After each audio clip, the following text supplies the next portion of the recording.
আসসালামু আলাইকুম। আজকে আমি কিছু ফিলোসফিক্যাল প্রশ্ন করব, যেটা আসলে আমি নিজের জানার জন্য প্রশ্নগুলি করব। আমাদের প্রতিপক্ষর কাছেই প্রশ্নগুলি করব, যারা আসলে আমাদের ফিলোসফিতে বা আমাদের দর্শনে বিশ্বাস করে না। প্রথম প্রশ্ন হচ্ছে, আমাদের কনস্টিটিউশনে বা আমাদের সংবিধানে পার্ট 3-তে ফান্ডামেন্টাল রাইটে বলা আছে যে অ্যাজ আ মুসলিম বা যে কোনো ধর্মের মানুষই তাদের ধর্ম চর্চা করবে। তার মানে অ্যাজ আ মুসলিম আমি আমার ধর্ম চর্চাটা করতে পারবো। বাট ওই কনস্টিটিউশনে 15th অ্যামেন্ডমেন্টে আমাদের ফান্ডামেন্টাল প্রিন্সিপালস অফ স্টেট পলিসিতে বলা আছে সেকুলারিজম আমাদের স্টেট পলিসি, মানে রাষ্ট্রের সাথে কোনো ধর্ম থাকতে পারে না। তাহলে এখন ধরেন আমি একটা এক্সাম্পল দিই যে আমি যদি অ্যাজ আ মুসলিম আমি কোরআনে আমার বিশ্বাস করতেই হবে। আমি কোরআনে না বিশ্বাস করে আমি মুসলমান তো হতে পারছি না, এটা তো পসিবল না। এখন কোরআনে বলা আছে যে কোরআন চ্যাপ্টার 5 ভার্স 38-এ বলা আছে যে যদি আপনার কোনো মানে আপনি কেউ যদি চুরি করে, তার দরকার নাই, সে ক্ষুধার্ত একদম অসহায় ক্ষুধার্ত মানুষ সে না।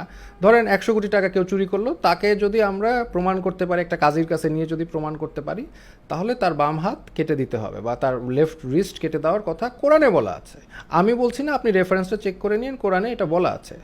তো অ্যাজ আ মুসলিম এটা আমার করতে হবে এবং আমার ধর্মচর্চার মধ্যে এটাও পড়ে যে কেউ যদি এটা করে বা কেউ যদি 1 কোটি টাকা চুরি করে ফেলে, তাহলে তাকে আমি কাজের কাছে নিয়ে যাব এবং তার বিচার প্রক্রিয়ার পরে তার বাম হাত কেটে দিতে হবে বা অ্যাম্পিটেশন, বাম রিস্ট কবজি কেটে দিতে হবে through amputation according to Islamic ল।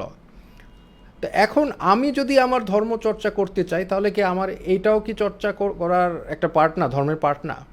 কিন্তু সেকুলারিজম তো সেটা আমাকে করতে দিবে না। সেকুলারিজম বা ধর্মর সাথে রাজনীতি যদি আলাদা থাকে, তাহলে যেমন বাংলাদেশ পিনাল কোর্টে বলা আছে যে কেউ যদি চুরি করে তাহলে তার 3 বছরের কারাদণ্ড হবে, 3 বছর তিনি জেল খাটবেন।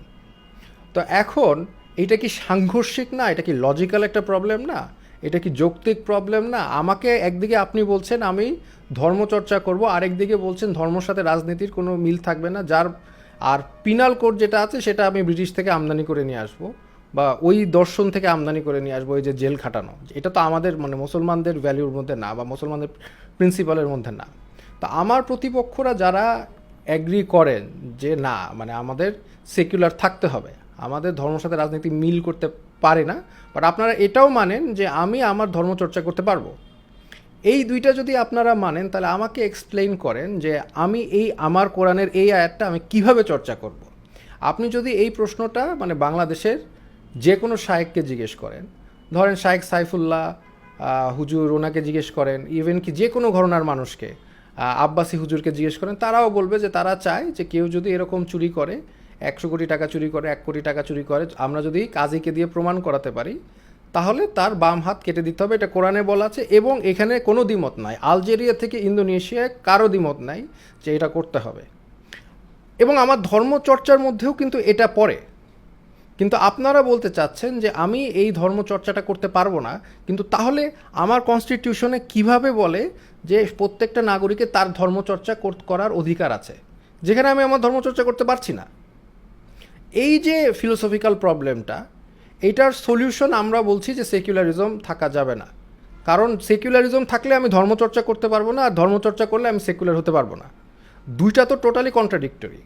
এখন আপনারা যারা মানে আমার আইডিয়া বা এই ফিলোসফিতে বিশ্বাস করেন না এবং যারা মুসলমান, তারা আমাকে একটা মানে লজিক্যাল অ্যান্সার আমাকে দেন যে কিভাবে আমার কোরআনের এই আয়াতটা আমি রিজলভ করব, যেখানে আমার ব্রিটিশ লটা আমি অ্যাকসেপ্ট করতে পারি অ্যাজ আ মুসলিম, যেখানে কোরআনের যে মানে আয়াতটা সেটা ইমপ্লিমেন্ট করা যায়, আবার ব্রিটিশ ল অ্যাকসেপ্ট আমি কীভাবে করব? মানে এটা মেক সেন্স করে না। এটা কি আপনারা অ্যাগ্রি করেন যে এখানে একটা ফিলোসফিক্যাল প্রবলেম আছে, একটা ক্রাইসিস আছে?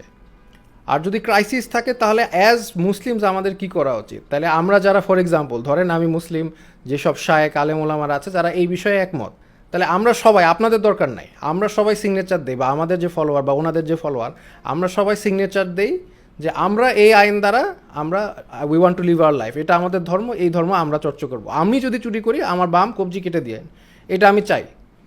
এইটা কি করা আপনি করতে দিবেন? নাকি আপনি গায়ের জোরে আপনি ব্রিটিশদের থেকে যেটা শিখে আসছেন, ব্রিটিশ দার্শনিকদের থেকে যা শিখে আসছেন, সেটা আমার উপর জোরপূর্বক চাপিয়ে দিবেন?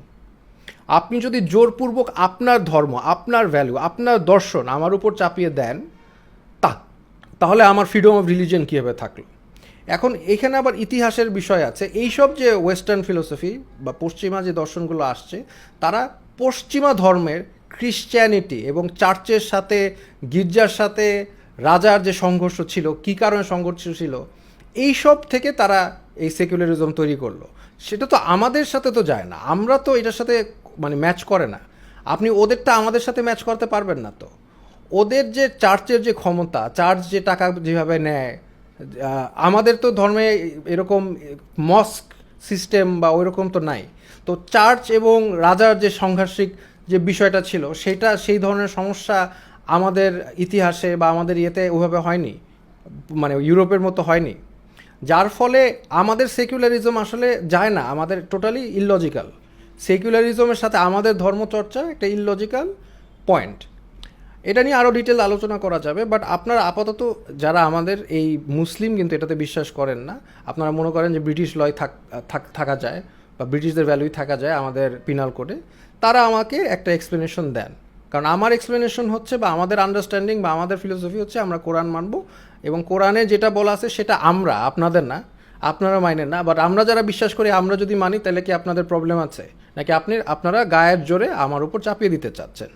তো সেটা আপনারা যদি আমাকে অ্যান্সার দেন বা আমাদেরকে অ্যান্সার দেন, তাহলে আমরা সেটাও নিয়ে আমরা স্টাডি করতে পারবো এবং আমরাও আসলে জেনুইনলি কিছু একটা জানতে পারবো এবং আপনাদের পার্সপেক্টিভটা বুঝতে পারবো ইনশাআল্লাহ। আসসালামু আলাইকুম।